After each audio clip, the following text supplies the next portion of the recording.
You're about to learn how to turn your phone into a machine that is hyper optimized for getting you fluent in a second language. And everything that I'm going to be talking about in this video, I have actually applied myself and got great results from. All right, so I would like to encourage you to not just watch this video, but to actually take action on some of the steps that I'm giving here in order to see the best results possible, right? So the first thing that I'm going to be going over is how to eliminate distractions, because your phone, obviously, as you know, has plenty of distractions. And so it's all about minimizing the distractions to get you to have as much high quality focus on your target language as possible. Okay.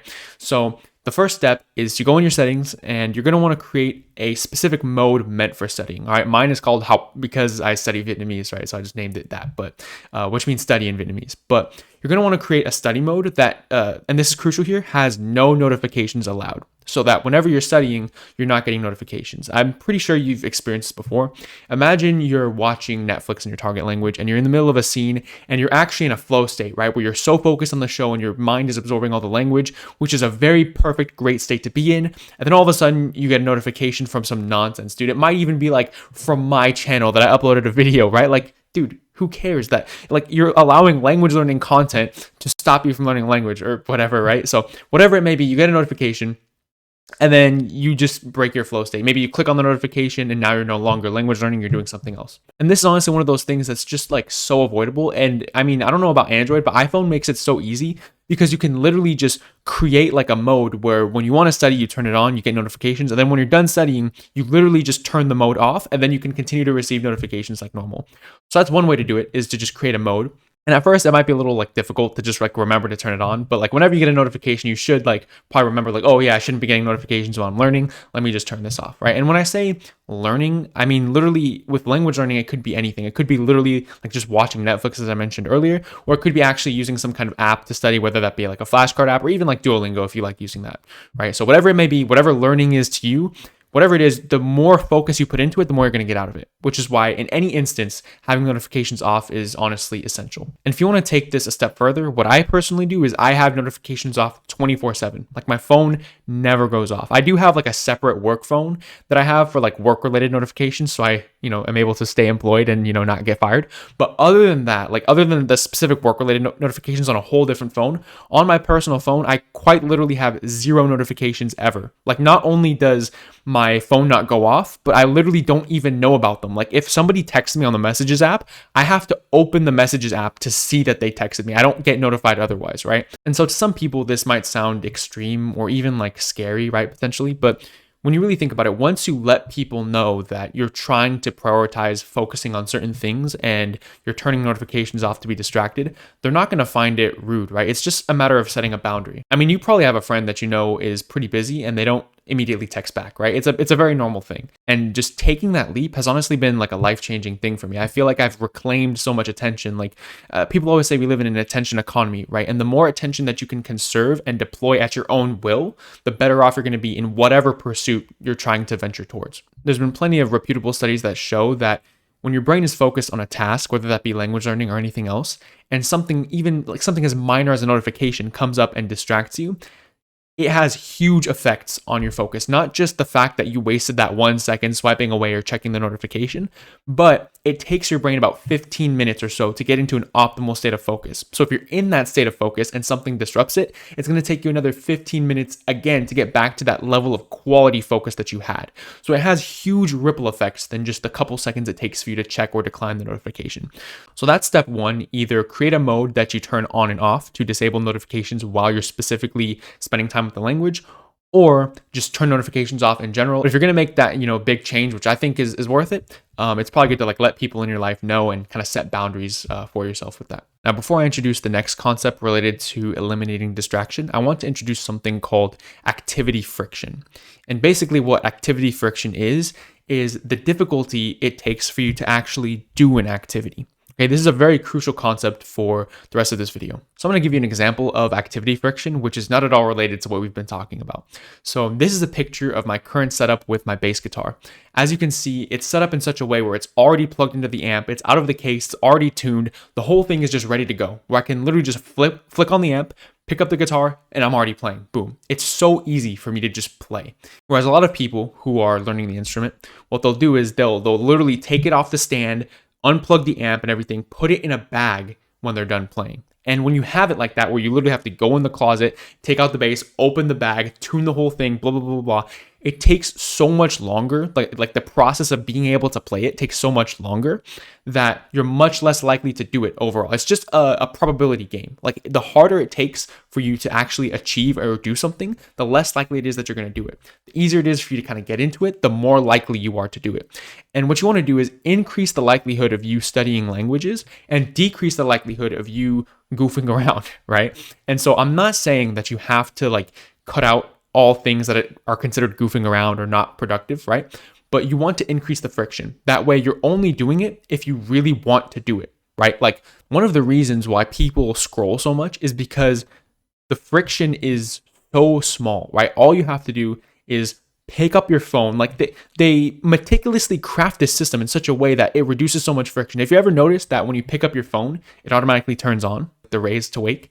And when you swipe your phone, it obviously has Face ID. It's like so instantaneous. You don't even have to enter like a passcode or anything, right?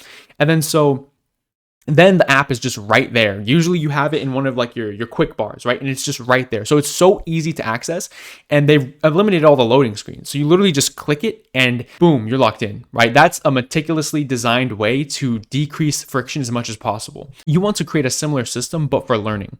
So to make this actionable, what you're going to do is take all the apps on your phone that are language related, and just organize them into one location for now, just so that you can see all of them. And now what you're going to want to do is look for two categories of apps. Number one is just like a game that you play that's like not language related. And then number two is some kind of entertainment media that you consume that you don't consume in your target language. So let's just say you have like TikTok, but you don't use TikTok in your target language, but you actually use YouTube in your target language. So YouTube you would keep.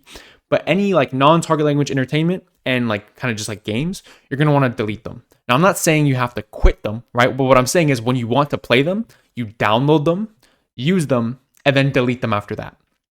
And so what this does is that it forces your brain to actually make conscious decisions. Like, do I want to scroll TikTok right now? If the answer is yes, you download it, you scroll for whatever amount of time that you want to scroll, then you delete it, right? That's kind of like the idea here, rather than just allowing yourself to get caught in these frictionless, mindless traps of doing things almost like even against your own will, right? And so, but with the language learning apps though, whether that be like YouTube that you're using to learn languages, Anki, whatever it may be, you keep those on your phone 24/7. That way, there's even times when, like me personally, when I'm just kind of sitting around and I just default grab my phone, I'm like, let me just do some flashcards. And I'll just like mindlessly open Anki and start studying flashcards, right? Like the opposite of the scroll effect happens to me, but with language learning because of the way I engineered my phone, right? And so that's what you want to kind of aim towards with that. So now that we've eliminated all of the distractions with the notifications and the non-target language entertainment, what we now have is one big problem staring us in the face, and that is the English problem, right? Because let's just say we decided to keep YouTube and Netflix and a couple other like language learning specific apps. But then with YouTube and Netflix, the majority of the content on there, and especially the most alluring kind of content that's on there, is in English. So how are we going to avoid consuming the English content and make consuming the target language content more frictionless, right? So this is what you're going to do. You're going to want to find each of these apps that you use that can be used in either English or your target language. And you're going to want to create accounts on those apps that are specifically meant for your target language. So on Netflix, I literally have an account called Vietnamese and an account called Japanese. And what I do is I only use those types of media on those accounts.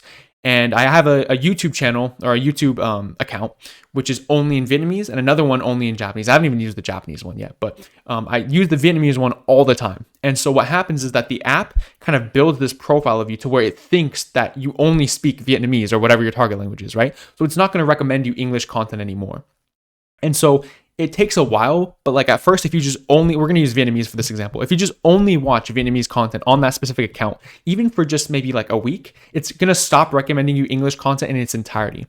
But sometimes the English content is going to sneak back in, and it's going to recommend you a content based on your interest that's in English. And when you see that, you're just going to click not interested or don't recommend this content anymore. And eventually it's going to pretty much stop almost entirely, right? And this is really good because specifically YouTube, the algorithm is designed in such a way where it's meant to optimize your engagement and keep you on the platform for as long as possible. If you're kind of getting my point now, you now see that basically what we've done is we've created a system for ourselves that is designed to keep us learning languages for as long as possible now, right? Which is really, really good.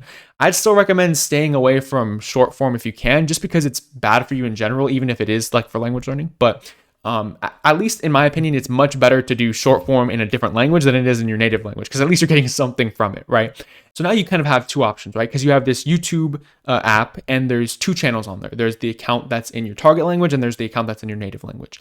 I've gone through phases where I sign out of the English account and I literally only have a Vietnamese account on my YouTube app. So there's literally no other option. And so what my phone would look like is that there's no games, there's no social media. The only thing that's on there is YouTube and it's in Vietnamese. So literally like the only thing I can do on my phone is learn languages. And that might sound like something that's bad or that, something that's taking entertainment and relaxation out of your life. But one thing I really want you guys to keep in mind is that learning languages does not have to be this intensive process. It can be, and it should be at times, but I think that we're very fortunate to have a hobby/interest where a very productive part of it can just be spent relaxing and entertaining yourself. It's just in the target language. And so if you're finding that you're craving like English content, then it's one of two problems. Number one is that you just haven't found enough good content in your target language. In that case, just look for more content. And the second problem would be that you haven't yet learned how to just relax in your target language. Your brain, when you're watching your target language, gets in analysis and headache mode.